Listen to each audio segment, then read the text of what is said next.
Hi guys, welcome back to the Crypto Winter Survivor. On this channel I review all types of crypto projects, and today's review is about Litentry, or the LIT token. Litentry is a decentralized identity protocol, which means that you can own your online identity while still using it, and you can actually own it in a decentralized way, so it's not stored at a central server, so no one can actually use your data and sell it to other people and stuff like that. And why do we need these decentralized identities? Currently, if you, for example, if you use a DeFi project and you want a loan, you need a very big amount of collateral to actually get this loan. And with things like decentralized identities, we can work out some sort of credit system where you can get a loan with a much smaller collateral or without a collateral at all.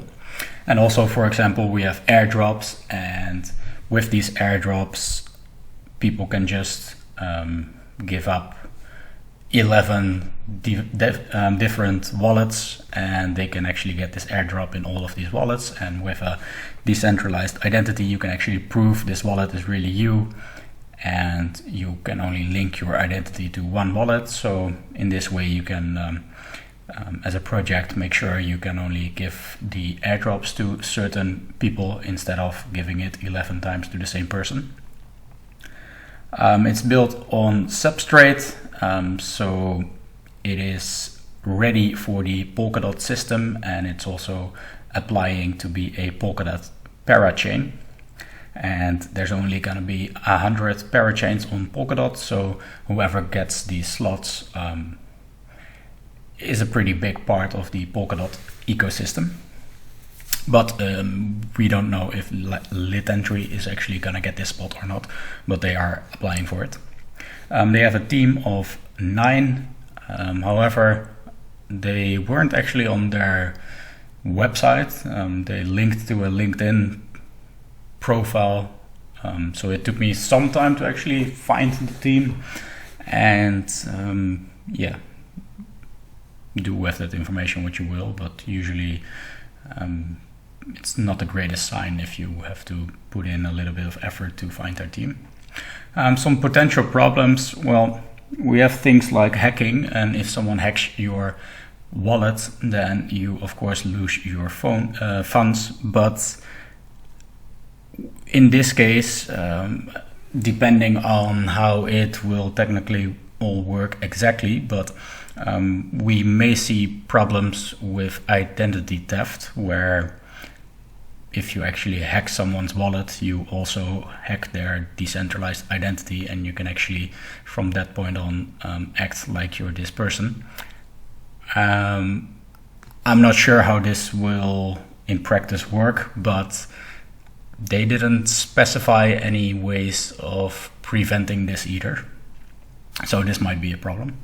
And also, blockchains are kind of meant to be more private, and even though you don't store your identity on a central server, you still use your identity for a lot of things on the blockchain, and it's questionable if we really want this. I will give them a 6 for the project. It's nothing that really sticks out to me as something amazing. It's kind of a small project, as in they only do decentralized identities, and I think the projects I invest in and I look for offer a little bit more than this. But it's probably something that has a lot of use cases as well, so it's definitely not the worst project I've seen. The market that they are tackling, well, it's just the decentralized identities market, so again, it is a bit small. I would prefer a project to have more use cases. Some market cap potentials. Currently, the biggest player in the identity market is Civic, with a market cap of just over 300 million. And there are some smaller players in the space as well, but most of them are actually smaller than Litentry itself. Also, does it need a blockchain? Well, yes, it is all for DeFi and decentralized apps. So it sort of needs a blockchain. However, I'm not too sure if it actually needs a token. They do have some token utility, and we will come to that in the next video. I'm actually splitting this up in a part 1 and a part 2. But I think a lot of the things that they are actually offering are doable without a token. And there's probably going to be projects that actually do this without a token. So, like for example, Polkadot itself could actually implement something that uses decentralized identities without actually using a specific token for this, because the more tokens you actually use on your platform, the harder it all gets, basically. So I understand why, as a crypto project, you introduce a token, because otherwise it's very hard to monetize your ID. But sometimes an ID is just good and not really possible to monetize it. And I think it's kind of the case with digital identities. I will give them a 4 for the market, because I personally think it's too small. It's they only focus on one thing. We don't see any market cap potentials, and I also find it very hard to give a number in the billions as a potential market cap for Litentry, because, like I said, something like Litentry could work without using their token. So in my opinion, there's not really a reason for Litentry to become a $1 billion+ market cap, and let alone a 10 billion or whatever.